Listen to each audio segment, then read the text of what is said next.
Hi friends, అందరూ నమస్కారం. Friends, రీసెంట్‌గానే ఏపీలోని 2 రోజుల పాటు సెలవులైతే ఇచ్చారు. స్కూళ్ళు, కాలేజీలన్నిటికిని కూడా. సింహాచలం గిరి ప్రదక్షిణ కారణంగా అయితే గనక 2 రోజుల పాటు స్కూళ్ళు, కాలేజీలకి సెలవు ప్రకటించారు. ఆ సరౌండింగ్స్‌లో ఉన్నటువంటి 221 పాఠశాలలకి, కాలేజీలకిని. ఇప్పుడు మళ్ళీ 2 రోజుల పాటు అయితే గనక సెలవులైతే రానున్నాయి. ఎందుకు, ఏమిటి వివరాలు తెలుసుకుందాము. ఏ ఏ జిల్లాల్లో ఇస్తున్నారు, ఏంటి వివరాలు తెలుసుకుందాం. వీడియో తప్పకుండా లైక్ చేయండి. మరిన్ని అప్డేట్స్ కోసం ఛానల్‌ని సబ్స్క్రైబ్ చేసుకోండి. అయితే ఇది ఇంకా ప్రభుత్వం నుంచి అధికారికంగా ప్రకటన అయితే రాలేదు. ఖచ్చితంగా ఈరోజు సాయంత్రం లోపు అయితే అధికారిక ప్రకటన వచ్చే అవకాశం ఉందంటున్నారు. ఎందుకు మళ్ళీ జూలై 31 అలాగే ఆగస్టు 1 తారీఖున కూడా 2 రోజుల పాటు సెలవు అయితే ప్రకటించబోతున్నారు. ఒకసారి తెలుసుకుందాము.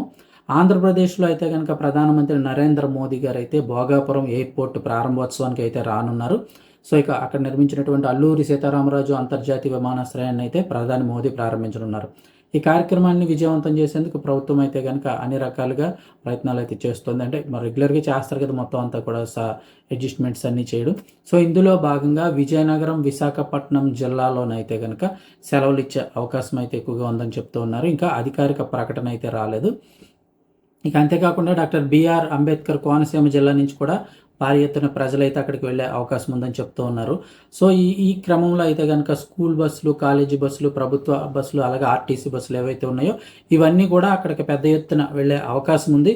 సో ఈ 2 రోజుల పాటు వెళ్ళడం, రావడం, ఈ ప్రాసెస్ అంతా ఉంటుంది కాబట్టి రేపు జూలై 31 తారీఖు అలాగే ఆగస్టు 1 తారీఖు 2 రోజుల పాటు కూడా ఈ స్కూళ్ళు, కాలేజీలకి అయితే సెలవిచ్చే అవకాశం ఉంది.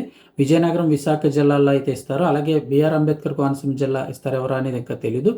అలా ఇంకా ఏమైనా జిల్లాల సరౌండింగ్స్లో ఉన్న వాళ్ళు ఎక్కడైనా సెలవులు ప్రకటిస్తారనేది అయితే తెలియాల్సి ఉంది.